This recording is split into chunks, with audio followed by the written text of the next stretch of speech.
সদৌ ছাত্ৰ সন্থাৰ আহ্বান মৰ্মে আজি আমি সদৌ তিনিচুকীয়া জিলা ছাত্ৰ সন্থাই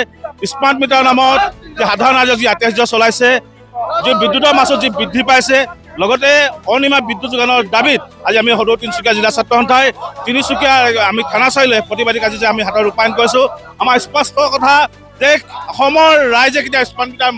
মানি লোৱা নাছিল আৰু ভৱিষ্যতেও নামানে, কিয়নো এই স্মাৰ্ট মিটাৰ জৰিয়তে অসমৰ ৰাইজক যি মাধমাৰ হৈ আছে বৰ্তমান এইখন চৰকাৰে, তাৰ প্ৰতিবাদত আমি সদৌ তিনিচুকীয়া জিলা ছাত্ৰ সন্থাই আজি আমি প্ৰতিবাদী কাৰ্যসূচী আমি ৰূপায়ণ কৰিছোঁ। কিয়নো আমি বিগত সময়তো স্মাৰ্ট মিটাৰ নামত আমি প্ৰতি বছৰ প্ৰতিবাৰ আমি কাৰ্যসূচী গ্ৰহণ কৰি আছোঁ, কিন্তু এইখন চৰকাৰে কিন্তু স্মাৰ্ট মিটাৰ নামত যি সাধাৰণ ৰাইজক যি লুণ্ঠন চলাইছে, যি স্মাৰ্ট মিটাৰ নামত সাধাৰণ ৰাইজক যি বৰ্তমান যি অৰুণোদয় আঁচনি দি কিনি যি তেখেতসকলে যি মাহে মাহে যি তেখেতৰ সাধাৰণ ৰাইজক যি বিদ্যুতৰ স্মাৰ্ট মিটাৰ বিল পৰিশোধ কৰিবলৈ যি তেখেতে চেষ্টা কৰিছে, এই কথা আমি কোনোপধ্যে মানি ল'ব নোৱাৰোঁ। কিয়নো এইখন চৰকাৰে কৈ থাকে যে আমাৰ খিলঞ্জীয়া মানুহৰ চৰকাৰ, এইখন চৰকাৰে কৈ থাকে যে আমাৰ দুখীয়া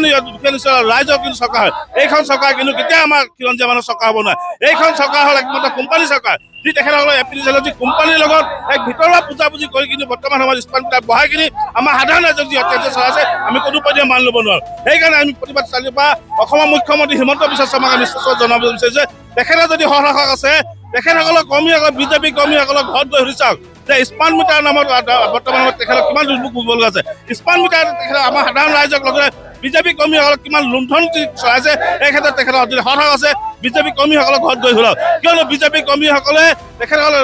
দলৰ ৰোষত পৰা ভয়ৰে কিন্তু আজি সময়ত মনে মনে আছে। তেখেতসকলে যি আমাক বিভিন্ন ধৰণৰ কথা কৈছে, স্মাৰ্ট মিটাৰ নামত আমাৰ সাধাৰণ ৰাইজক যি জোৰ কৰিছে, তেখেতৰ প্ৰতিবাদ কৰিবলৈ সাহস নাই হোৱা। সেইকাৰণে আমি আপোনালোকৰ জৰিয়তে আমি স্পষ্টভাৱে জনাইছোঁ যে যদি স্মাৰ্ট মিটাৰ যদি অসমবাসী ৰাইজৰ ওপৰত যদি তেখেতৰ যদি লগাই থাকে, তেনে আগন্তুক সময়ত আমি নিৰ্বাচন আমি যি আমাৰ প্ৰতিবাদ আমি ধাৰাবাহিক অক্ষৰ ৰাখিম। যদি স্মাৰ্ট মিটাৰ যেতিয়া প্ৰত্যাহাৰ নকৰে, যেতিয়ালৈকে আমাৰ স্মাৰ্ট মিটাৰ সাধাৰণ ৰাইজে যেতিয়ালৈকে মাধমাৰ নুশুধায়, তেতিয়ালৈকে আমাৰ ধাৰাবাহিক আমাৰ আন্দোলন অব্যাহত ৰাখিম।